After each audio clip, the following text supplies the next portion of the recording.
¿Cuál es su nombre? Mario Elkin Ramírez, Eh, psicoanalista, miembro de la Asociación Mundial de Psicoanálisis, de la Nueva Escuela Lacaniana y profesor en el Departamento de Psicoanálisis de la Universidad de Antioquia. Doctor, ¿cuántos años tiene usted? 50. ¿Y cuántos años lleva ejerciendo la profesión? A ver, yo empecé a estudiar desde los 18 años, llevo 32 estudiando y ejerciendo más o menos unos 20 años. 20 años. Doctor, para usted, ¿qué es el efecto placebo? A ver, hay que hacer un largo rodeo para responder eso. Se me ocurre en primer lugar una referencia a la antropología estructural de Claude Lévi-Strauss. Lévi-Strauss tiene un pequeño texto precioso que se llama La eficacia simbólica, donde él narra que cuando él convivía con unas ciertas tribus del Brasil, muy alejadas de la civilización, le tocó presenciar el hecho de que había una mujer por dar a luz cuyo feto estaba atravesado, y por supuesto no había ni clínicas ni médicos occidentales para atender una complicada situación como es esa. Pero llegó el chamán e interpretó el chamán de que se trataba de unos malos espíritus que habían torcido el niño en el vientre, y comenzó a hacer un ritual simbólico, evocando espíritus y haciendo todo el ritual que tenía que hacer, y al cabo de luchar con esos espíritus malos durante más de 48 horas, el niño se volteó y la señora hizo un parto normal. Eso para los occidentales es una cosa absolutamente extraña. ¿Cómo es posible que un ritual mágico pueda llegar a tener un elemento real en el cuerpo como es la modificación de un feto? La explicación de la posición del feto para nacer. La explicación de esto es que esa mujer estaba dentro de un contexto mágico religioso, donde los espíritus tenían cabida, realidad, y digamos la creencia absolutamente profunda en esa concepción del universo, en esa cosmovisión, permite que desde, diríamos nosotros, desde un nivel psíquico, se influya de manera determinante en el cuerpo, por ejemplo, para lograr una cosa que en Occidente, digamos, es inexplicable. Ese elemento sirve ya para traerlo a nuestra cultura.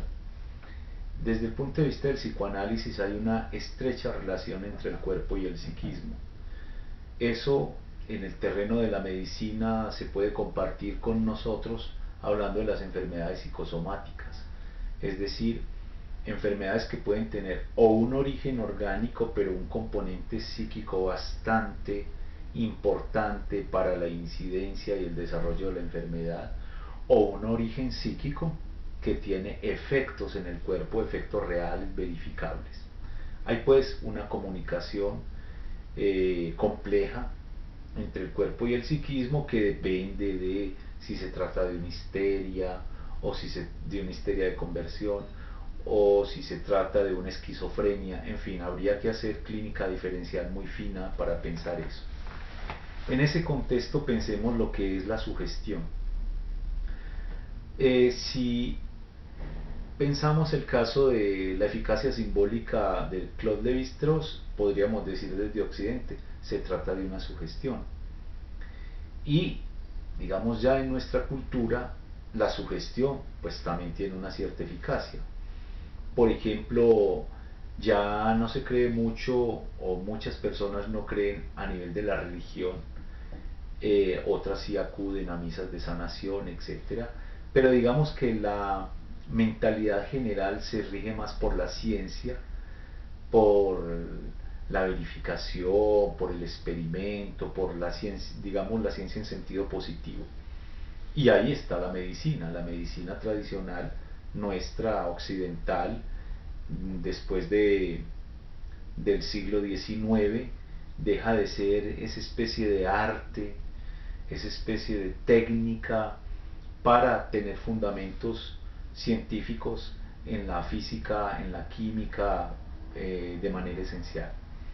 Pero la sugestión, digamos, sigue obrando en la vida cotidiana, en la relación del médico y el paciente, cuando, por ejemplo, una persona, cuando va a ver el médico, se alivia en esos enfermos que son, digamos, como muy aficionados a ir al médico y ya estar allá en la relación de sentirse atendido o atendida, tiene un efecto de mejoría. Uno diría que ahí lo que funciona es la sugestión, y cualquier palabra del médico puede tener un valor curativo. Nosotros en psicoanálisis, digamos, concedemos de que hay un gran poder de la palabra, y digamos eso explicaría esto. Entonces, en ese sentido, el efecto placebo puede ser que dentro de una relación de sugestión, un médico le ofrece un medicamento a un paciente que cree mucho en su autoridad, en su cientificidad, en su formación, y que cree que el medicamento puede llegar a ser eficaz, digamos, para ciertas cosas no muy graves, y en efecto encontrar una mejoría. Por eso es que se han planteado los laboratorios, cuando hacen estudios serios desde el punto de vista de los efectos orgánicos, de hacer la prueba placebo, porque puede ser que algunos sí tengan el componente eficaz desde el punto de vista físico-químico, pero los otros son placebos para ir comprobando, digamos, la eficacia real de un medicamento. El asunto es que detrás, por ejemplo, ya en el caso de la salud mental, es muy complicado, porque luego del gran negocio de las armas a nivel mundial, está el negocio de las drogas ilegales, y después viene el negocio de los medicamentos, digamos, legales. La tercera gran industria mundial, el gran mercado en el tercer rubro son los medicamentos, y sobre todo los medicamentos de tipo psiquiátrico. Entonces ahí hay un problema. Primero, porque la Asociación Psiquiátrica Americana ha creado, digamos, un manual diagnóstico estadístico, el DSM, que ya va para su versión quinta, a partir de discusiones a veces no muy científicas. Son descripciones fenomenológicas donde no tienen una argumentación de cuál es la causalidad de la enfermedad, cuál es el mecanismo de la misma, cuáles son las manifestaciones y cuál sería el tratamiento. Entonces, digamos que ahí hay una pseudociencia, en el sentido en que se apoyan diciendo son neurotransmisores, son sustancias como la serotonina, etcétera, pero luego hacen en los libritos que le dan a los pacientes la salvedad de que no se sabe si es, por ejemplo, el trastorno obsesivo compulsivo el que corresponde a una baja de la sustancia química cerebral, o si es al contrario, la baja de la sustancia química cerebral la que produce el trastorno obsesivo compulsivo, y así para muchas otras, digamos, descripciones que ni siquiera llegan a ser cuadros, sino etiquetas fenomenológicas. Entonces, seamos serios, si es la causa no puede ser el efecto, si es el efecto no puede ser la causa. Pero lo que paga detrás de todo ese aparato pseudocientífico son los megalaboratorios, son las grandes compañías que crean un medicamento, y que muchas veces crean primero la enfermedad para luego tener el medicamento, o teniendo el medicamento listo, hacen una gran campaña publicitaria para crear de manera artificial, digamos, patologías, el ataque de pánico, o por ejemplo, hay muchos, ahora se está inventando la adicción al sexo, se están inventando cosas absolutamente extrañas, la fobia social, patrocinada por una gran campaña de ¿es usted, por ejemplo, alérgico a la gente? Y luego de esa campaña comienzan, aquí tenemos el medicamento, eso se llama fobia social. Entonces digamos que eso es un gran negocio, con mercaderistas, con dineros puestos allí y con incentivos. Por ejemplo, quien paga los grandes congresos de psiquiatras de esa orientación son los megalaboratorios en grandes hoteles, con grandes, digamos, comodidades, gratuitos, les dan computadores, etc. Ahí hay una cosa poco ética. Entonces uno se pregunta, ¿cuánto de todos estos medicamentos no son más que placebos? Pero tienen la eficacia a partir de la eficacia simbólica.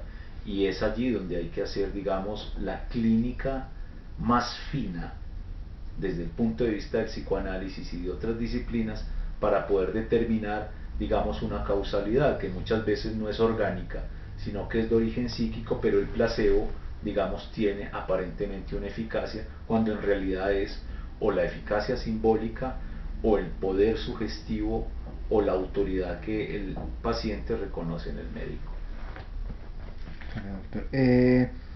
¿Cuáles son las diferencias entre un placebo y el efecto placebo en sí? Y el efecto placebo en sí Sí. mismo, bueno, es una cosa como muy sutil. Yo es en la argumentación anterior que puedo ubicar las cosas, pero ya decir que este es el placebo y el otro es el efecto placebo no sabría decírselo con precisión. Listo. Porque además, en el ejercicio del psicoanálisis nosotros no usamos los medicamentos, solamente hacemos una terapia basada en la palabra. Muchas veces para ciertos casos hay que hacer una interconsulta con un psiquiatra que ojalá tenga una sensibilidad por el psicoanálisis y ojalá sepa que no todo se reduce a lo orgánico, a lo cerebral o a lo neurológico, y en esa interconsulta digamos que él puede llegar a mandar algunos medicamentos, pero el medicamento no reemplaza el tratamiento, sino que el medicamento coloca al sujeto, digamos, en posición de hablar, porque muchas veces hay una crisis violenta de agitación o una catatonía donde no habla, etcétera, una tendencia al suicidio, y el medicamento puede, digamos, lograr un efecto de regulación, digamos, de cierta agitación o ciertas condiciones para poner el sujeto en condiciones de hablar, pero eso, digamos, no es el tratamiento. Eso puede sostener al sujeto, digamos, en una condición de poder luego, por medio de la palabra, encontrar una construcción que él mismo pueda crear y el analista acompaña de estabilización.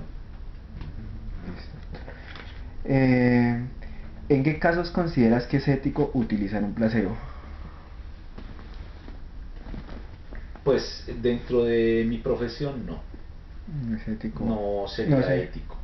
Porque, a ver, a diferencia de otras psicoterapias que sí se fundamentan en la sugestión o que incluso hacen hipnosis, el psicoanálisis es posible precisamente por una renuncia a la sugestión, una renuncia a la hipnosis, es decir, una renuncia a lo que Foucault llama el biopoder. Cuando Freud renuncia a sugestionar, a hipnotizar a sus pacientes, es el momento en que él puede escucharlos